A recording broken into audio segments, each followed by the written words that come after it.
De la même façon, on peut distinguer deux types de crédits, le crédit créateur de monnaie et le crédit mutuel. Le crédit créateur de monnaie, c'est celui qu'on a vu plusieurs fois. Tom emprunte 100 € à la banque commerciale. L'emprunt est alors noté à l'actif de la banque commerciale et au passif de Tom. Et un nouveau compte est créé pour Tom que l'on note au passif de la banque commerciale et à l'actif de Tom.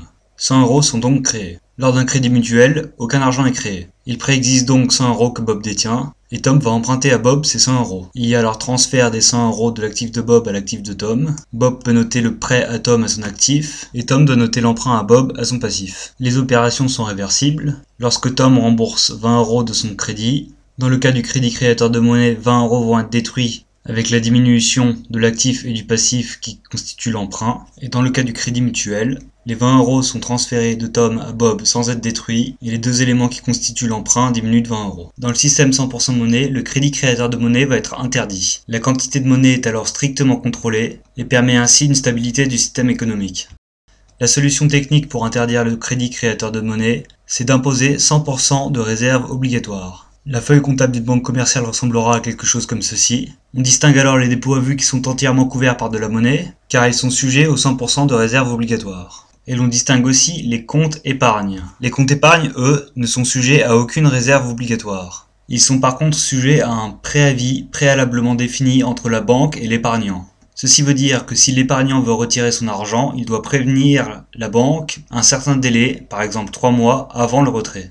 Ainsi, ces comptes épargne ne représentent pas du pouvoir d'achat immédiat. L'épargnant ne peut pas effectuer de transactions avec cet argent, c'est de l'argent bloqué. Il est alors disponible pour être prêté par la banque. La quantité de pouvoir d'achat immédiat globale reste alors constante. En effet, la monnaie déposée et disponible à vue ne peut pas être prêtée. L'épargne qui ne représente plus de pouvoir d'achat immédiat pour l'épargnant est prêtée à quelqu'un qui l'utilise.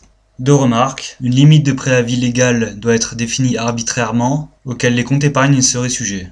En effet, sinon les banques seraient susceptibles de proposer des comptes épargne avec un préavis très court, comme de quelques heures, et le système perdrait tout son intérêt. Cette limite existe en fait déjà dans le système à réserve fractionnaire, elle est fixée à 2 ans. La deuxième remarque est qu'il est très vraisemblable que les comptes de dépôt à vue soient payants. En effet, ceux-ci ne seront plus financés par les crédits en face. Le service de mise à disposition d'un moyen de paiement par la banque devra donc être rémunéré.